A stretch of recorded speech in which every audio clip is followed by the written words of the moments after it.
Welcome to my channel Ambika वाले। देखिए, आज मैं 2.5 के क्वेश्चन बताऊंगा। हालांकि 2.5 का क्वेश्चन मैंने पिछले वीडियो में बना के दिया था।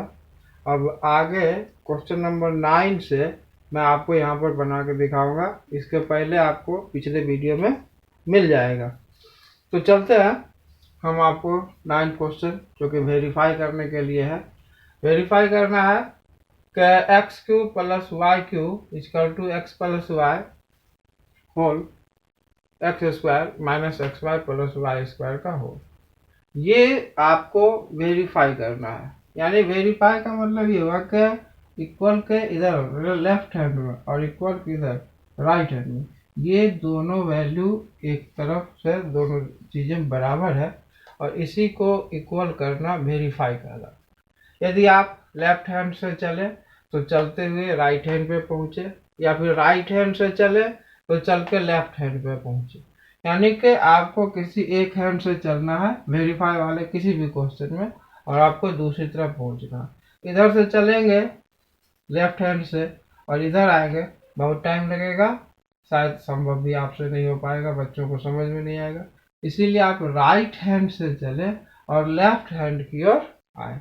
इस तरीके से आप यदि चलते हैं तो आप बड़े आसानी से पहुंच सकते हैं। तो मैं आपको RHS से लेके चलता हूँ। RHS x plus y and x square minus x y plus y square. भाई आप कर क्या सकते हैं, तो आप इन दोनों से इन तीनों टर्म वाले को मल्टीप्लाई कर सकते हैं। यही करने की जरूरत भी है। तो आप इसको मल्टीप्लाई करने के लिए इसका फैक्टराइज कर दीजिए, इसके दो टुकड़े कर दीजिए और इसे दो बार लिखिए। कैसे? तो आप लिखिए x square minus x y plus y square, again x square minus x y plus y square. और जो दूसरा वाला है उसके दो टुकड़े x प्लस वाई, ध्यान रख दीजिए।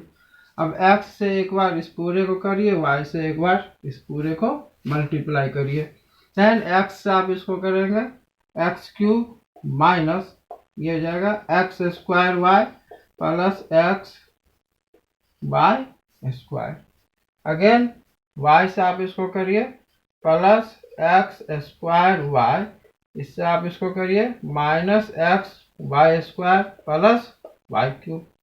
अब देखिए माइनस एक्स स्क्वायर वाई और माइनस प्लस में एक्स स्क्वायर वाई, ये दोनों कैंसिल हो जाएगा। एक्स वाई स्क्वायर प्लस में एक्स वाई स्क्वायर माइनस में बढ़ जाएगा। और इस तरीके से x cube plus y cube LHS आपको मिल जाएगा। ठीक, चलिए हम आगे बढ़ते हैं क्वेश्चन नंबर 10 की ओर। क्वेश्चन नंबर 10 का रहा है factorize each of the following. ये जो आपको क्वेश्चन हमने दिया इसको फैक्टराइज करने के लिए कहा जा रहा है। तो ये निश्चित रूप से किसी न किसी आइडेंटिटी को फॉलो करता है। तो पहले ये देखना होगा कि ये कौन सी आइडेंटिटी को फॉलो करता है। अब आप पहले क्या करिए कि इसे 27 को तोड़ दीजिए टर्म में। तो आप इसको 3 पे पावर 3 लिख सकते हैं और y पे पावर पहले से 3 है यानी क्यूब है, तो एक साथ आप क्यूब पावर इसे लगा सकते हैं। ठीक इसी तरह 125 को भी 5 क्यूब में तोड़ कन्वर्ट करिए और z पे पावर क्यूब है, देन ओवरऑल 5z पे पावर 3 यानी 5z का क्यूब लिख सकते हैं। अब देखिए a cube plus b cube की स्थिति आपको दिख रही है। आपने पढ़ा था A cube plus B cube की स्थिति के लिए फॉर्मूला आपने पिछले सवाल में देखा था। फॉर्मूला था A cube plus B cube equal to A plus B A square minus A B plus B square. अब आपका जो ये सवाल है वो फॉर्मूले के लेफ्ट हैंड से मैच कर रहा है। आप अपने सवाल को उठाइए, फॉर्मूले के राइट हैंड पे रख दीजिए। देन ए के लिए 3y प्लस 5z, अगेन ए के लिए 3y इसका होल स्क्वायर माइनस ए के लिए 3y इंटू 5z और बी के लिए 5z का होल स्क्वायर। ठीक, अब एक बार और इसको सीधा कर दीजिए, 3y प्लस 5z, और ये हो जाएगा 9y² minus 15yz plus 25z²। Verify हो गया। चलिए अब हम क्वेश्चन नंबर 11 पे चलते हैं। यहाँ भी आपको देखिए फैक्टराइज करने के लिए कहा जा रहा है 27x³ plus y³ plus z³ minus 9xyz। अब देखिए मैं इसे यदि तोड़ूं तो मैं इसको लिख सकता हूँ 3x का whole cube plus y³ plus z³। अब मैं इसको a³ b³ और c³ कहूँ या x³ y³ z³ कहूँ, तो इसके अकॉर्डिंग हम 9 को फॉर्मूले से 3 लिखते, और x के लिए 3x, y के लिए y और z के लिए सिंपली z लिख दे, ऐसा लिख सकते हैं। ऐसा करने से हमें एक फॉर्मूला मिल जाता है, और वो फॉर्मूला है x³ plus y³ plus z³ minus 3xyz is equal to x plus y plus z, x² plus y² plus z² minus xy minus xz minus yz। ये फॉर्मूला हमें मिल जाता है। तो देखिए मैं इसे पूरे को x बोला, ये y है, ये z है, तो ये इन तीनों को फॉलो कर रहा है, माइनस माइनस 3 ये फॉर्मूले का, और फिर से ये x y z को फॉलो कर रहा है। तो इस तरीके से आपका जो ये सवाल है वो फॉर्मूले के इस हिस्से से मैच कर रहा है। सो आप इस सवाल को उठाइए और फॉर्मूले के इस तरफ रख दीजिए। देन आप लिख सकते हैं x के लिए आपको लिखना होगा 3x, y के लिए y और z के लिए z। सो x के लिए 3x का होल स्क्वायर प्लस y के लिए y लिखना है, z के लिए z लिखना है। फिर x के लिए 3x, y के लिए y माइनस x के लिए 3x और z के लिए z minus y into z लिख सकते हैं।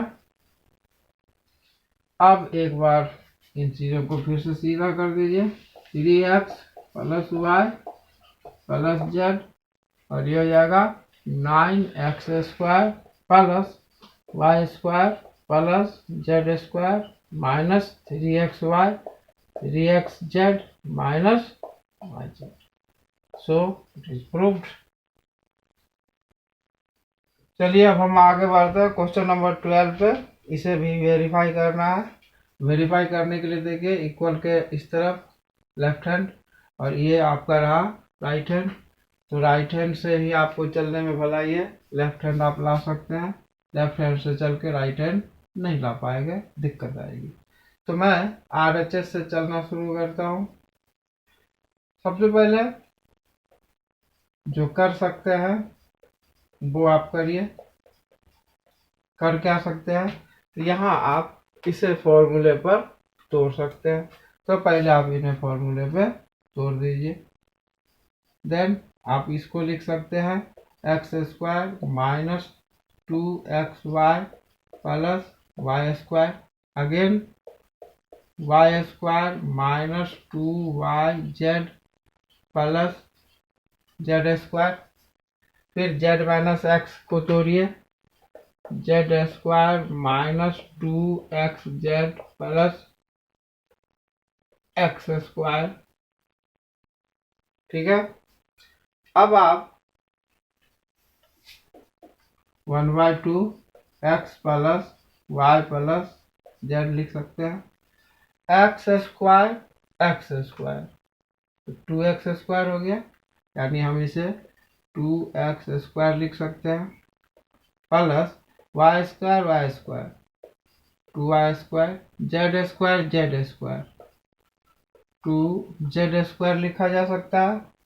इसके अलावा -2xy -2yz और -2xz बच जाता है। अब आइए, अब देखिए इस सब में 2 है, तो क्यों ना 2 कॉमन निकाल लिया जाए। 2 कॉमन निकाल लेते हैं तो आपको यहाँ x + y + z और 2 कॉमन ले लेते हैं, then x² y² z² xy yz xz ये बचा रह जाता है।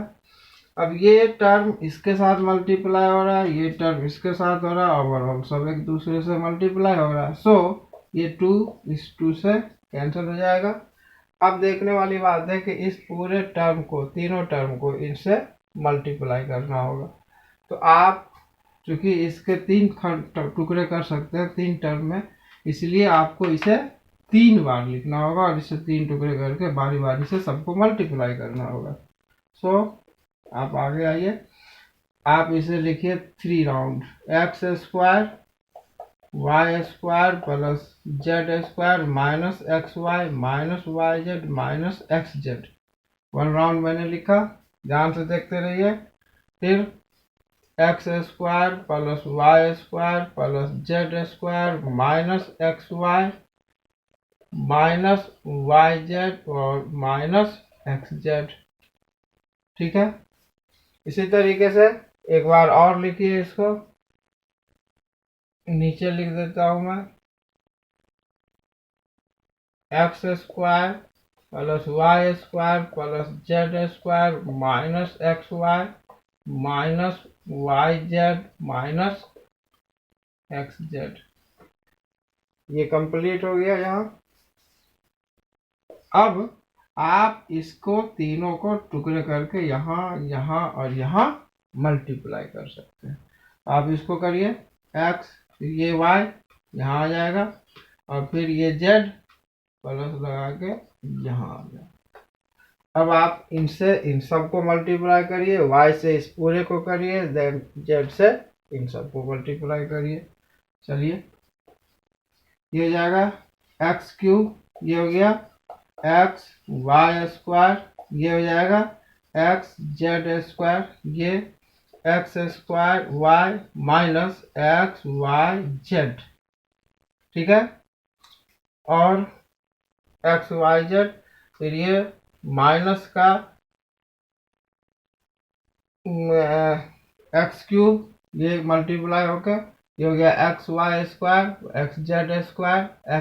xz² फिर ये आपने मल्टीप्लाई कर दिया xyz और फिर आप इससे मल्टीप्लाई करिए, ये हो जाएगा x²z। मैं यहाँ अंडरलाइन कर देता हूँ ताकि आप कंफ्यूज ना हो कौन सा किस लाइन से। बोर्ड छोटा है इसलिए मैं थोड़ा तोड़ तोड़ के इसको लिखूंगा। अब आइए y से इस सबको मल्टीप्लाई करिए, y से इसको आप करेंगे x² y plus y³ plus yz² minus xy² minus y²z, फिर y से करिए -xyz, ठीक है। अब आप इस z से इस सबको मल्टीप्लाई करिए, प्लस इससे करिए x² plus y² plus z³ minus xyz, अब यहाँ कर रहे हैं मल्टीप्लाई, फिर आगे -yz², फिर z से आप इसको करिए -xz², ठीक है। अब आप इसमें जो माइनस हो, अब जो एक दूसरे से प्लस माइनस हो रहा है उसको प्लस माइनस करिए। देखिए ये yz² यहाँ से कट हो जाएगा, y² माइनस में, ये प्लस में, सब कट गया। अब क्या बचा वो आप लिखिए x³ और आगे चलिए देखिए कहीं y³ है, फिर आगे देखिए z³ होगा, ये रहा z³ और minus x Y Z, minus x Y Z and minus x Y Z, इन तीनों को आप प्लस कर दीजिए, -3xyz। अब देखिए यही आपको LHS में प्रूव करना था। चलिए हम क्वेश्चन नंबर 13 पे चलते हैं। क्वेश्चन है कि if x plus y plus z is equal to 0 so that x cube plus y cube plus z cube is equal to 3xyz। यानी कि आपको ये गिवन है, ये दिया हुआ है और आपको शो करना है कि ये इसके इक्विवेलेंट होता है। तो जो दिया हुआ है वहां से चलना शुरू कर देते हैं। क्वेश्चन है x plus y plus z is equal to 0, ये गिवन है, दिया हुआ है, आप यहाँ लिख सकते हैं गिवन, या हिंदी में लिखिए दिया है। ठीक है, अब मैं z को उस तरफ ले जाता हूँ, तो x plus y is equal to minus z. अब बोथ साइड आप क्यूबिक कर दीजिए। ठीक है, तो cubic both side, both side यानी आप हिंदी में लिखेंगे दोनों ओर घन करने पर। दोनों तरफ आप क्यूब कर देते हैं तो क्या हो जाएगा, x प्लस वाई का whole cube equal to minus z का होल क्यूब। अब इसे आप a प्लस बी के होल क्यूब के फॉर्मूले पे तोड़ देंगे तो क्या बनेगा, ये x cube plus y cube plus 3xy and x plus y, x plus y हम ऐसा लिख सकते हैं। और ये माइनस जेड क्यूब, अब आप इसको तोड़ दीजिए, x cube plus y cube plus multiply करिए 3x square y plus 3y square 3x y square is equal to minus z cube. ठीक है,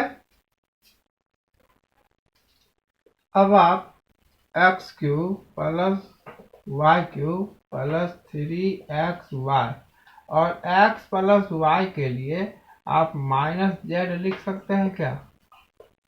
आपने ऊपर देखा था x plus y is equal to minus z किए थे, तो आप ये चीज़ यहाँ नीचे यूज कर सकते हैं, फिर x plus y is equal to minus z. अब आप इस z को इसके साथ मल्टीप्लाई करके उस तरफ ले जाइए, इसको उठा के इधर ले आइए, then x cube plus y cube z cube को इधर ले आइए, हो जाएगा प्लस का जेड क्यूब इजकल टू, इसको इससे मल्टीप्लाई करिए -3xyz और इसको उधर ले जाएंगे, ये हो जाएगा 3xyz। यही आपको प्रूव करना था। चलिए अब क्वेश्चन नंबर 14 पे चलते हैं। क्वेश्चन नंबर 14 है कि without actually calculating the cube, यानी कि इसको आप एक्चुअली कैलकुलेट नहीं करना है, बिना किए find the value of each of the following, इसका वैल्यू क्या होगा ये आपको फाइंड करना है। देखिए ये यदि आप x मानते हैं तो x क्यूब, ये y मानते हैं y क्यूब और ये z मानते हैं तो z क्यूब हो जाता है। लेकिन मैं एक बार चेक कर लेता हूँ कि पहले मैं इसकी वैल्यू लिख दूँ x y और z की वैल्यू। ठीक है, अब मैं x plus y plus z करूँ तो क्या हम लिख सकते हैं -12 plus 7 plus 5, then x plus y plus z is equal to, इसको आप कैलकुलेट करेंगे 0 आ जाएगा। यदि किसी कंडीशन में x y और z की वैल्यू को प्लस करने से 0 आ जाता है तो आपको एक नया फॉर्मूला मिल गया, जो इससे पहले आपने ऊपर वाले क्वेश्चन में देखा था। आपने देखा था कि x cube plus y cube plus z cube ये 3xyz के इक्विवेलेंट होता है। ऐसा कब होता है, जब xyz की वैल्यू 0 होती है। यदि x plus y plus z की वैल्यू 0 ना हो तो आप इस फॉर्मूले का इस्तेमाल नहीं कर सकते हैं। देन अब आप इन सब की जगह अपनी वैल्यू पुट कर दीजिए। x यानी कि -12 का cube plus 7 cube plus 5 cube equal to 3 into 12 -12 into 7 into 5। अब ओवरऑल आप इन सबको मल्टीप्लाई कर देंगे तो ये आपको आ जाएगा -1260। ठीक है, अब चलते हैं हम क्वेश्चन नंबर 15 पे। देखिए क्वेश्चन नंबर 15 है, कह रहा है कि give a possible expression for the length and the width of each of the following rectangles in which their areas are given. ये किसी न किसी रेक्टेंगल का एरिया है, ये ऐसा क्वेश्चन कह रहा है, क्षेत्रफल है किसी न किसी रेक्टेंगल का। अब क्वेश्चन कह रहा है कि यदि एरिया है दैट मीन्स कि ये लेंथ और विड्थ का मल्टीपल होगा, प्रोडक्ट होगा। तो अब आपको बताना है कि इसका लेंथ और विड्थ क्या हो सकता है, यानी कि length into width equal to area, area of rectangle. तो निश्चित रूप से इसमें लेंथ और विड्थ इंटू हो रहा होगा, यानी हम इसका फैक्टराइज कर दें तो एक फैक्टर जो लेंथ हो सकता है तो दूसरा फैक्टर विड्थ हो सकता है। अब आप इसको 2.4 वाले क्वेश्चन पे आप चले जाइए। 2.4 का क्वेश्चन नंबर 4 जो कि क्वाड्रेटिक पॉलिनोमियल था, द्विघात बहुपद, उसमें आपको हमने ये तरीका सिखाया था कि फैक्टराइज कैसे करते हैं क्वाड्रेटिक का, द्विघात का। हमने बताया था कि स्क्वायर वाला जो कोफिशिएंट है और जो कांस्टेंट टर्म, आप इन दोनों को मल्टीप्लाई करिए और फिर उसका फैक्टराइज करिए। ऐसा इसलिए करिए क्योंकि आप ये मिडिल टर्म के दो टुकड़े करना चाहते हैं। तो 25 गुना 50 और 25 का 25, ये 300 हो जाता है। और इसको आप, मैंने 25 को 12 से मल्टीप्लाई कर दिया। अब इसका आप फैक्टराइज करिए। 2 से 150, 2 से 75, 3 से 2, 5 और 5 से देन 5। अब आप इनको ऐसे सेट करिए कि इन नंबरों को प्लस माइनस करके 35 आ जाना चाहिए। तो मैं यदि एक बार 5 को 3 से मल्टीप्लाई कर दूं, 5 3 या 15, और इन दोनों को इसके साथ कर दूं तो 2 2 या 4, 4 5 या 20 और 20 प्लस 15 आ रहा 35। ठीक है, तो हम इसको 20 और 15 में तोड़ दे रहे हैं। अब हम इसको लिख सकते हैं 25a² minus 20a minus 15a plus 12। ठीक, अब आप इन दोनों से और फिर इन दोनों से कॉमन लीजिए। कॉमन लेंगे, ये एरिया था, 5a कॉमन ले लीजिए, देन 5a माइनस 4, और यहाँ से आप 3 माइनस का कॉमन ले लीजिए, देन 5a माइनस 4। ठीक है, अब ये हो जाएगा 5a माइनस 4 इन दोनों के बदले, और फिर आप लिखिए 5a माइनस 3। और इस तरीके से इनमें से एक लेंथ है और एक विड्थ है। ठीक है, चलिए क्वेश्चन नंबर 16 लास्ट क्वेश्चन है, इस पे चलते हैं। क्वेश्चन है कि what are the possible expression for the demonstration of the cuboids whose volumes are given below. यानी क्वेश्चन कह रहा है कि ये वॉल्यूम है किसी क्यूबाइड का, किसी घनाभ का आयतन है, घनाभ का आयतन, वॉल्यूम ऑफ क्यूबाइड। तो वॉल्यूम ऑफ क्यूबाइड, घनाभ के आयतन का फॉर्मूला क्या होता है, L into b into h. यानी कि ये जो वॉल्यूम है इसमें 3 टर्म होंगे, 3 नंबर जुड़े हुए होंगे, length into width into height. यानी हमें इसको फैक्टराइज करना है, तो हम इसे 3 टुकड़ों में कर पाएंगे तभी हम बता पाएंगे। तो हम लिखते हैं